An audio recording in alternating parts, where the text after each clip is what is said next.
Assalamualaikum warahmatullahi wabarakatuh. Waalaikumsalam. Ketemu lagi dengan saya di channel YouTube Ki Gedeng Kanci.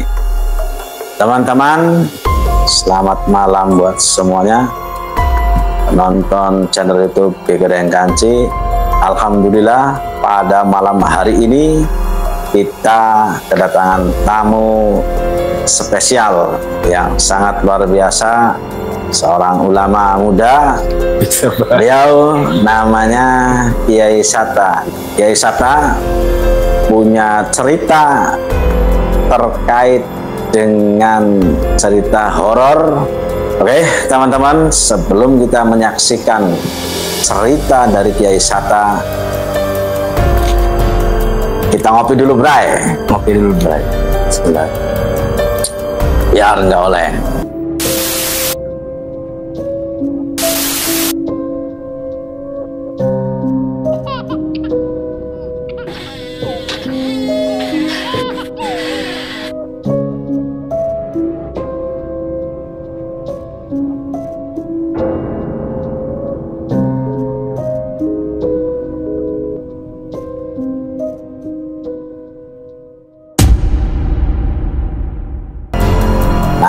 Penasaran cerita dari Kiai Sata? Ayo, Kiai, monggo. Langsung saja ya. Kejadian pertama itu saya ingat betul tahun 2013. Pada waktu itu saya sepulang dari Yogyakarta, pulang naik bis dari sana. Posisi rumah kan saya di Pen-Pen, di Pen-Pen. Nah itu rencananya bis itu saya turunnya itu di daerah Secangkir, itu ada jembatan penyeberangan Desa Pen-Pen. Berhubung malam kan, akhirnya kebablasan. Akhirnya saya minta turun di rest area Setu Patok. Nah, turun di rest area Setu Patok, ya. Dari situ saya nyebrang, naik ke atas. Ya gelap gulita. Posisi waktu itu 1:30 malam. Pas saya jalan kaki, pertama itu saya mencium dulu. Mencium wangi kayak wangian kalau ada yang meninggal tuh. Wangi itu dulu yang saya cium. Nah, saya jalan kan gelap memang, enggak, waktu itu belum ada pencahayaan sama sekali, belum ada lampu penerang. Jadi di blok Sibacin ya, itu namanya blok Sibacin desa Setu Patok. Saya jalan situ. Nah, jarak kurang lebih 3 meter. Nah, saya kan pakai lampu tuh, lampu HP. Lampu HP. Jalan kaki ya? Jalan kaki saya. Ya Allah. Jadi jarak 3 meter itu kelihatan. Wah itu jelas. Kan kelihatan Sentmas Center itu. Maksudnya jarak 3 meter itu apanya, Kiai? Pocong itu. Antara Kiai dengan pocong itu sekitar 3 meteran. Sekitar 3 meteran.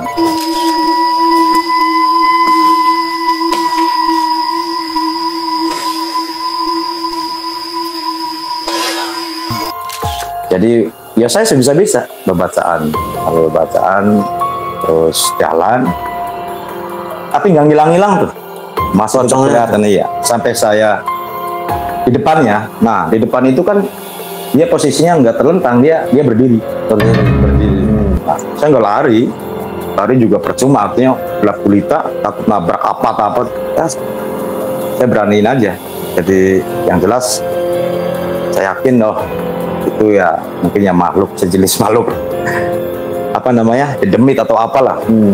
Tapi kalau secara manusiawi ya saya takut gitu ya, karena jelas bisa bentuk mukanya aja tuh, di hidungnya masih ada nempel kapas.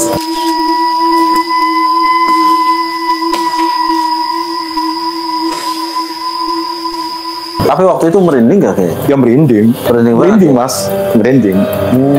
Ya saya berani kan, artinya takut juga ya, mau gimana lagi, kalau lari juga kan gelap waktu itu. Tapi waktu itu nggak, maksudnya gini, ya biasa aja, maksudnya jalan aja gitu. Iya, jalan kan aja. Beberapa orang yang menyaksikan ketemu dengan hantu itu, dengan setan itu kan mematung atau tidak bisa bergerak. Tapi pada saat itu Kiai biasa saja. Yang pertama kaget, lap gitu, lap di sini tuh. Ya cuman ya ingat ya kita pada Allah, artinya bacaan lah. Nah setelah itu ya biasa lagi. Nah di dalam hati saya harus balik lagi di rest area, kan banyak orang tuh padahal sih, tapi kan jauh lumayan, tanjak, perlu turun lagi. Apa saya menuju rumah pulang? Akhirnya terus aja. Karena posisinya di tengah-tengah itu Kiai. Di tengah-tengah Antara rest area dengan rumah Kiai itu posisi pocong itu ketemu di pocong itu posisinya di tengah-tengah. Dekat sekitaran kesana jauh kesini jauh. Iya, sekitaran Danau Satu Patok. Yang saya itu tuh, yang saya melihat penampakan itu. Berarti bukan di tengah-tengah, jadi lebih cenderung dekat ke rest area. Waktu saya ketemu pocong itu jelas bisa sampai kapasnya kelihatan. Kapasnya tuh kelihatan. Matanya kelihatan nggak Kiai? Matanya mata sih enggak, karena mulut enggak, karena apa, malam ya, gelap ya, mungkin putih sih. Jadi hidung aja ada itu yang kelihatannya, napasnya aja. Iya, dia melek atau tidaknya kayak si merem, kayak si merem. Tapi bentuk mukanya ya itu hitam, bukan pucat, putih, pucat bisa.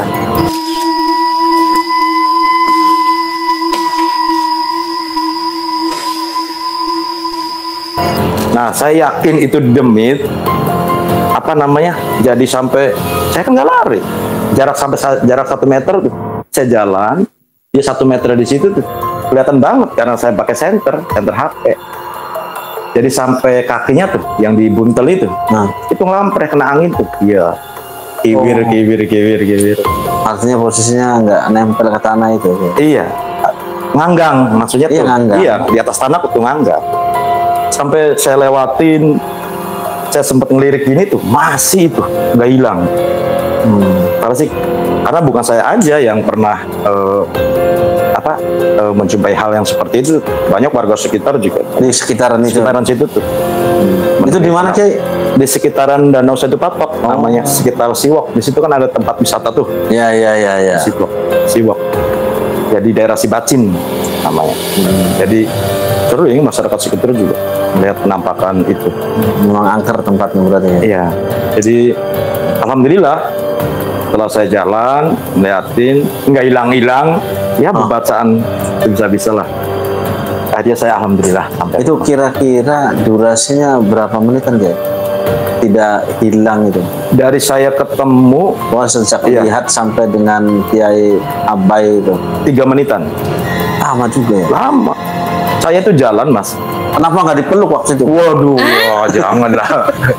Jadi saya itu kalau pikir saya kalau lari takut nabrak apa-apa. Jadi kan ya memang sekarang sudah ada pencahayaan, sudah lampu. Dulu itu gelap banget. Jadi ya sudah sajalah. Yang penting selamat. Saya jalan kaki, yang penting selamat. Saya melewatin pocong itu, pengen saya tuh hilang dia tuh. Dia nggak hilang-hilang, kurang ajar temen ya. Sampai gini, saya pas ngeliat mukanya tuh, saya bener ngomong punten, punten. Ya dia nggak senyum nggak apa, punten gitu. Tapi ya takut berinding Mas.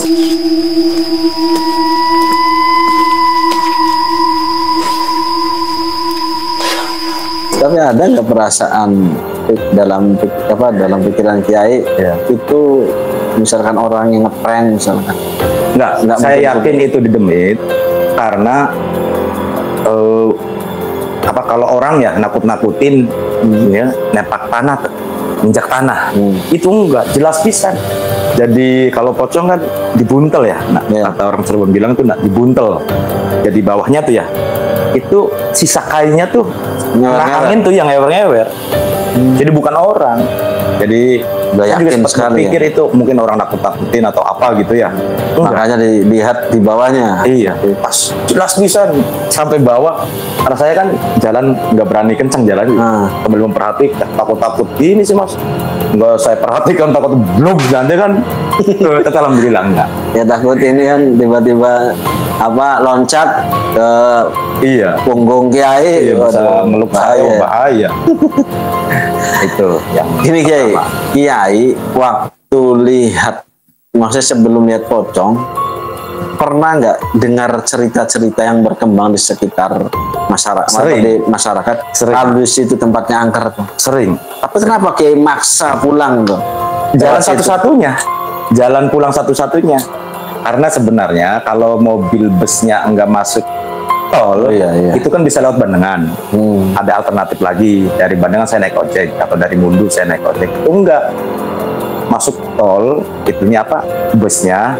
Jadi pikir saya nanti berhentinya di jembatan layang desa apa Penten yang Blok Cangkir itu. Pikir saya, nggak taunya kelabasan. Jadi dengan terpaksa turun di rest area. Ya satu-satunya jalan pulang hanya itu. Nah, dia bisa menghindari. Waktu lihat bocong, Kiai ini baca-bacaan nggak, doa nggak? Ya bacaan Mas. Tapi nggak hilang juga Kiai. Iya, bandel pisan. Itu bau apa? Minyak itu cendana, menyengat pisan di hidung tuh. Masya Allah.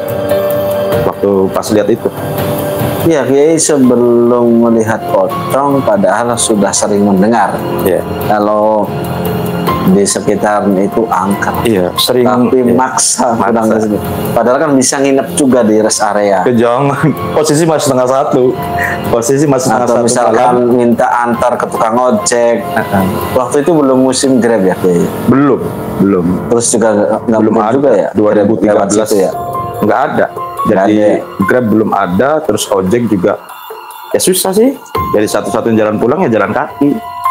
Jadi saya juga waktu itu pulangnya alhamdulillah di satu patoknya nemu, setelah di perkampungan nemu ojek. Kiai kan Kiai nih. Bukan, santri saya. Tukang doa, tukang nguruk ngaji, ya kan?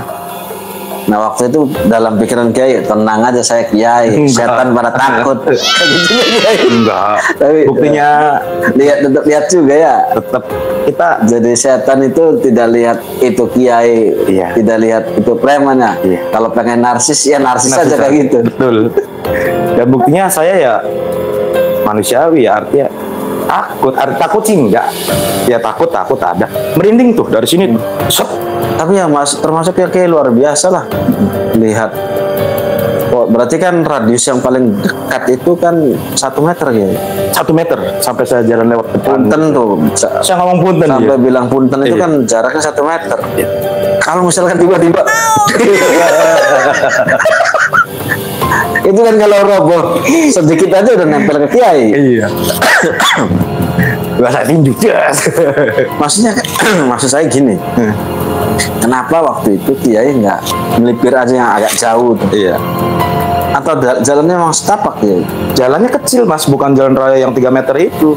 Jadi itu tuh jalan setapak. Memang belum ya, udah nggak bisa memang harus lewatnya di situ. Memang harus lewat situ. Itu tuh ukuran jalan paling ukuran lebar 1 meter itu. Ukuran jalannya tuh memang jalan setapak, bukan jalan lebar yang 3 meter, bukan. Jadi itu tuh jalur alternatif dari, jadi menghubungkan ada dusun Karandawa namanya. Jadi ya jalur alternatif itu sekarang sudah bagus. Kalau kebanyakan orang ya, saya yakin itu kalau sudah lihat pocong begitu mending balik lagi.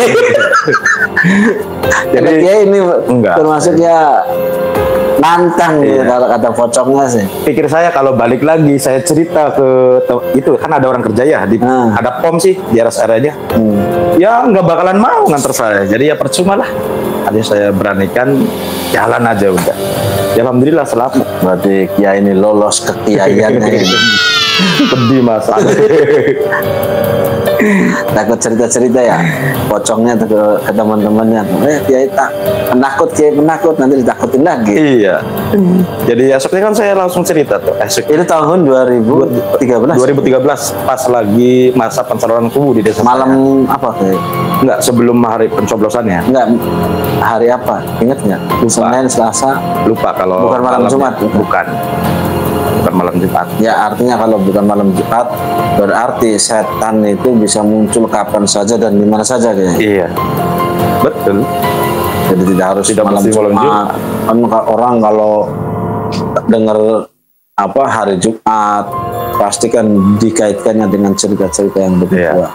Padahal Kiai ketika melihat pocong bukan hari Jumat, bukan malam Jumat. Jadi pocong atau setan bisa hadir kapanpun dan dimanapun, Iya. Ke siapapun. Iya.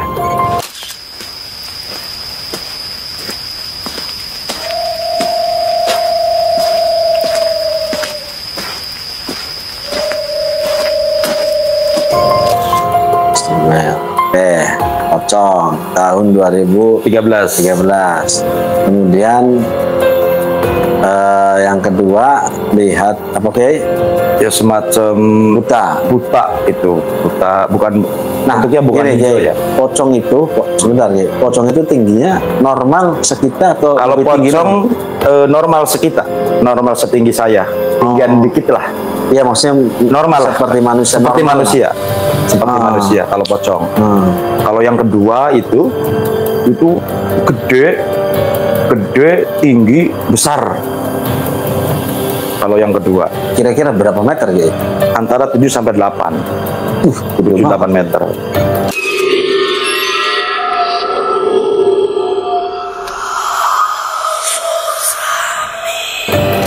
Itu ceritanya begini. Di Kecamatan Mundu, salah satu desa saya, di apa namanya, Tarancang, Penpen, Satu Patok itu lagi ada pembangunan hotmix tuh, jalan hotmix. Jadi otomatis tutup jalan tuh karena pekerjaannya malam. Jadi dicor. Belum lama, sekitar kurang lebih 2 tahun yang lalu.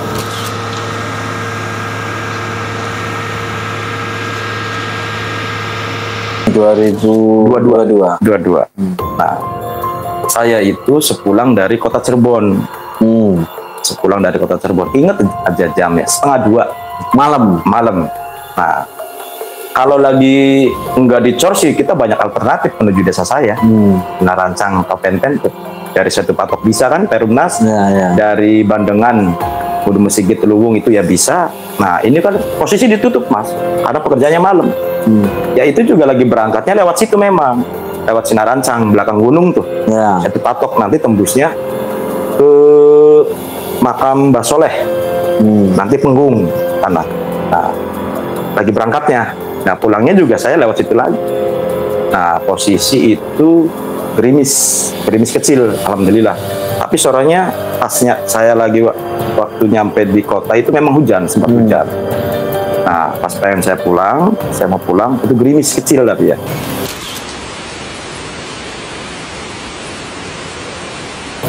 Nah, posisi kan itu toang, Mas. Di belakang gunung itu, di sekitaran Sinarancang, Satu Patok ya. Belakang gunung Satu Patok. Iya. Itu kan toang. Toang tuh dalam arti apa ya? Masih kayak hutan. Kayak hutan. Itu sama sekali tidak ada pencahayaan. Tidak ada lampu penerang jalan. Naik motor kan? Naik motor saya. Naik motor. Pulang dari kota. Nah, posisinya kalau kita pulang dari kota enak, Mas. Kalau kita berangkatnya nanjak. Nah, posisi pulang kita enak turun. Dari makam Mbah Soleh itu yang itu ngebut saya itu terus gelap gulita. Pas nyampe tengah-tengah tuh, nah di situ tuh namanya jembatan apa ya? Ada istilah jembatan, saya lupa namanya. Kok kayak orang gede pisan. Nah dalam hati tuh, waduh, jangan-jangan demit lagi ini.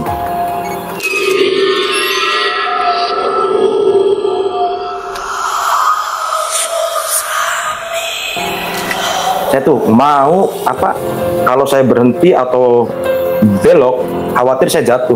Karena posisi kencang, Mas, mau ngebut saya itu. Jadi di samping, maksudnya sering ada penampakan, takut di situ, takut ada begal. Ya alhamdulillah sekarang sih aman, maksudnya aman sih, belum ada peristiwa itu. Ya peristiwa. Bahkan yang namanya malam hari kan kita tetap waspada. Saya tuh ngebut terus dari atas ngebut sampai saya ingat 100 itu kecepatan tuh, 100 per kilometer itu ngebut. Nah, nyampe tengah-tengah itu, ya Allah, kan ke center, Mas. Di tengah-tengah jalan posisinya gitu? Bukan, di pinggir jalan. Dia sama berdiri lagi. Cuman gede banget. Itu apa namanya? Makhluknya tuh, gede pisan. Saya ingat betul, pakaiannya itu pakaian kayak pakaian dalang. Hitam kayak pakaian dalang aja, tapi ya nggak sempet lihat itu bentuk kepalanya seperti apa. Cuman gede, jadi kalau segini tuh ya mungkin segini loh. Apanya itu? Besarnya tuh. Nah, itu kelihatan jelas, kesenter sama lampu. Nah, pas saya kelihatan jelas tuh, itu jarak berapa ya? Jarak 25 meter. Udah kecium saya. Di itu tuh, amis, anjir.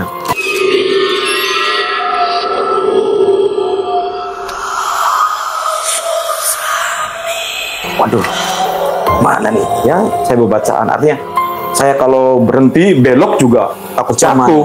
Kenceng kan? Posisi motor. Bismillah aja. Saya ingat itu. Saya azan. Saya sambil azan. Sambil ngebut itu azan. Sambil azan. Sambil mengumandangkan azan. Nah, saya sambil ini, mata tuh sambil lihat. Takut dia ini sih, takut terubut tuh. Iya. Ngalangin jalan, alhamdulillah enggak. Nah, dia hilangnya pas motor saya itu di depan dia. Oh, langsung hilang. Ih, amis baunya, anjir. Alhamdulillah setelah pas dilewatan tuh, ya selamat sampai rumah.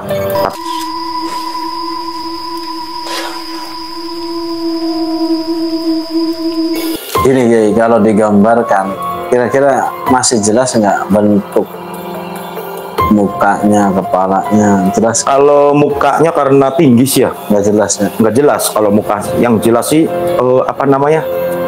bentuk badan besar, kaki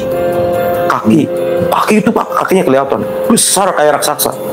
Kalau diperkirakan sampai 7 sampai 8 meter. Arti iya itu ini lutut ya? Iya. Enggak lah ya. Lebih tinggi lagi kayaknya. Lebih ya selututan, di bawah lutut kayaknya. Iya, di bawah lutut itu makhluk itu. Gede banget, gede. Tangannya kelihatan nggak kayak? Tangan waktu itu enggak. Yang saya jelas itu kaki. Waktunya gede.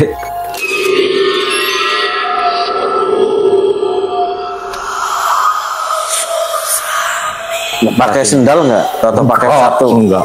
Oh, nyeker berarti? Enggak, nyeker. Duit kudu tuku sendal, kudu jaluk duit ningkang hujan, kudu ke sendal ya. Lang ketumani ya kayak. Iya. Jadi masyarakat sekitar sering di situ tuh sering ada kecelakaan. Maksudnya kecelakaan sih karena mungkin faktor manusianya ya, lalai atau apa. Bila itu sering di situ tempatnya berkali-kali. Terus ada yang menjumpai penampakan ya buta, terus kuntilanak apa ya di situ tempatnya. Sungil di belakang gunung Satu Patok. Iya. Dan sampai saat ini kalau lewat situ malam ya lebih waspada. Ada trauma. Tapi trauma sih enggak. Tapi maksudnya gini guys, setelah peristiwa itu, Kiai sempat datang lagi sering malam. Iya, kalau misalkan saya kan gini, posisi kota Cirebon itu dari desa saya Sinarancang itu lebih dekat, jalannya lewat situ. Masih sampai sekarang juga kalau misalnya ada keperluan lewat situ. Tapi ya berharap sih jangan sampai ketemu lagi. Tapi alhamdulillah enggak. Itu saja waktu pas ketemu itu. Tapi juga udah kapok kayaknya setannya. Percuma nakutin Kiai sih. Nggak takut. Tetap merinding Mas. Merinding itu. Aduh ya Allah. Pengennya sih nggak ketemu makhluk-makhluk yang seperti itu ya. Demit ya gitu. Tapi ya mau gimana lagi kalau ketemu kayak gitu. Asli ya, kalau kebanyakan orang kalau sudah, apalagi ya sudah 2 kali kan itu masih di sekitar Satu Patok ya, sekitaran. Jam-jamnya juga jam-jam mengkhawatirkan. Setengah 1 waktu ketemu pocong, kemudian ketemu buta jam setengah 2. Nekat juga berarti ya. Ya namanya juga Kiai kan. Enggak, bukan. Saya bukan Kiai, bukan.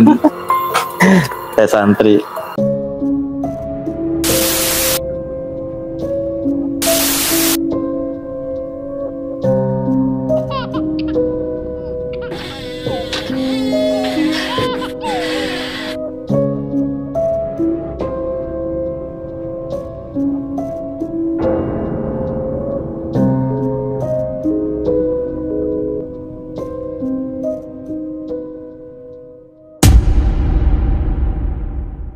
Tapi itu sampai dengan pulang ya, ada nggak perasaan masih merinding kayak takut ngikutin apa? Enggak ada. Jadi saya kalau gini ya, saya 2 kali menjumpai makhluk yang seperti itu di Demit lah. Saya biasakan kalau sebelum nggak langsung masuk rumah, saya wudhu dulu, berwudhu dulu, saya bersuci dulu, Setelah Masya Allah, saya baru masuk rumah. Yai asli. Bukan. Cukup ya. Cukup Mas. Terima kasih. Terima kasih telah banyak mengundang. Sudah bukan mengundang saya yang saya mengundang. Terima kasih banyak ya sudah berbagi cerita. Intinya sih ya kalau yang saya tangkap dari pesan Kiai ya nggak perlu khawatir yang berlebihan. Ya. Karena faktanya setan ketika lihat kita itu tidak ada peristiwa apapun, yang ada cuma kekhawatiran, ketakutan aja kan. Artinya kalau sampai kemudian mencelakai itu 2 kali ketemu dengan setan, tidak sampai terjadi celaka. Entah dimakan, entah ditendang, entah dipukul, tidak ada peristiwa itu ya. Tidak ada. Artinya ya cara wong Cirebon ongko baik sapa isun ira jangan isun bakal ngandira. Betul. Oke, terima kasih banyak Kiai sudah berbagi cerita kepada kita semua teman-teman. Itu cerita dari Kiai Sata yang sangat mengesankan, karena jarang sekali orang-orang seperti Kiai Sata bisa sangat beraninya menghadapi setan pocong maupun setan genderuwo, sekalipun itu besar sekali. Dan 2 kali 2 waktu di 2 tempat Kiai Sata menjumpai setan-setan itu, alhamdulillah tidak ada peristiwa apapun, alhamdulillah selamat. Jadi jangan pernah takut dengan setan ya. Betul. Takutlah kepada Allah. Kalau para suami takutlah pada istri ya. Oke, Kiai, sekali lagi terima kasih banyak. Mohon maaf teman-teman apabila ada kekurangan atau ada kesalahan. Wallahul muwaffiq ila aqwamit thoriq. Wassalamualaikum warahmatullahi wabarakatuh.